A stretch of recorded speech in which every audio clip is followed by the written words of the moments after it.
দীর্ঘ ১৭ বছরের নির্বাসন আর নাটকীয় রাজনৈতিক পট পরিবর্তন শেষে বাংলাদেশের ১১তম প্রধানমন্ত্রী হিসাবে শপথ নিয়েছেন তারেক রহমান। বিএনপি চেয়ারপারসনের এই প্রত্যাবর্তনকে কেন্দ্র করে বিশ্ব গণমাধ্যমে বইছে আলোচনার ঝড়। রয়টার্স থেকে আল জাজিরা সবার চোখ এখন ঢাকার নতুন এই নেতৃত্বের দিকে। বিস্তারিত নাইম আহমেদের ডেস্ক রিপোর্টে।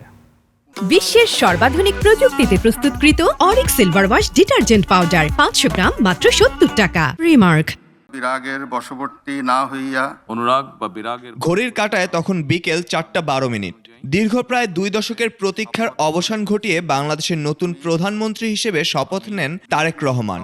সংসদ ভবনের দক্ষিণ প্লাজায় আয়োজিত এই উন্মুক্ত শপথ গ্রহণ কেবল একটি আনুষ্ঠানিকতা নয়, বরং আন্তর্জাতিক গণমাধ্যমের কাছে এটি বাংলাদেশের নতুন এক রাজনৈতিক অধ্যায়ের সূচনা। না হইয়া সকলের প্রতি আইন আন্তর্জাতিক বার্তা সংস্থা রয়টার্স তাদের শিরোনামে লিখেছে, নির্বাচনের নিরঙ্কুশ জয়ের পর বাংলাদেশের প্রধানমন্ত্রী হিসেবে শপথ নিলেন তারেক রহমান। প্রতিবেদনটিতে এ ঘটনাকে দক্ষিণ এশিয়ার জন্য একটি নির্ণায়ক রাজনৈতিক পরিবর্তনের চিহ্ন হিসেবে উল্লেখ করা হয়েছে। এছাড়াও বাংলাদেশের প্রধানমন্ত্রী হিসেবে রাজনৈতিক স্থিতিশীলতা পুনরুদ্ধার, বিনিয়োগকারীদের আস্থা পুনর্নির্মাণ এবং পোশাক খাতের মতো গুরুত্বপূর্ণ শিল্প পুনরুজ্জীবিত করার চ্যালেঞ্জের বিষয় উঠে আসে প্রতিবেদনে। এপি শিরোনাম করেছে, নির্বাচনে নিরঙ্কুশ জয়ের পর শপথ গ্রহণ করেছেন বাংলাদেশের নতুন প্রধানমন্ত্রী। তারা উল্লেখ করেছে, গত ৩৫ বছরের মধ্যে তিনি বাংলাদেশের প্রথম পুরুষ প্রধানমন্ত্রী। ১৯৯১ সালে গণতন্ত্র পুনঃপ্রতিষ্ঠার পর থেকে তার মা অথবা তার রাজনৈতিক প্রতিদ্বন্দ্বী শেখ হাসিনা প্রধানমন্ত্রীর দায়িত্ব পালন করে আসছিলেন।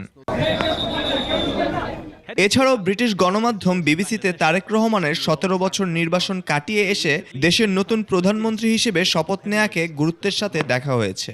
তাদের প্রতিবেদনে উঠে আসে, দীর্ঘ সময় লন্ডনে কাটানোর সময়ও তারেক রহমান বিএনপির কৌশল এবং নীতিমালা গঠনে গুরুত্বপূর্ণ ভূমিকা পালন করেছেন। কাতার ভিত্তিক সংবাদ মাধ্যম আল জাজিরা শিরোনাম করেছে, বাংলাদেশের নতুন প্রধানমন্ত্রী হিসেবে শপথ নিয়েছেন তারেক। অন্যদিকে পাকিস্তানের প্রভাবশালী দৈনিক ডন লিখেছে, বাংলাদেশের নতুন প্রধানমন্ত্রী রাজনৈতিক উত্তরাধিকারী তারেক রহমান। ভারতের প্রভাবশালী দৈনিক দ্য হিন্দু শিরোনাম করেছে, বাংলাদেশের নতুন প্রধানমন্ত্রী হিসেবে শপথ নিলেন তারেক রহমান। আর এনডিটিভি লিখেছে, বিএনপির ভূমিধস জয়ের পর বাংলাদেশের প্রধানমন্ত্রী হিসেবে শপথ নিলেন তারেক। এনডিটিভি এটিকে বাংলাদেশের রাজনীতিতে এক নতুন যুগের সূচনা হিসেবে আখ্যা দিয়েছে। Naim Ahmed, desk report, ২১ television.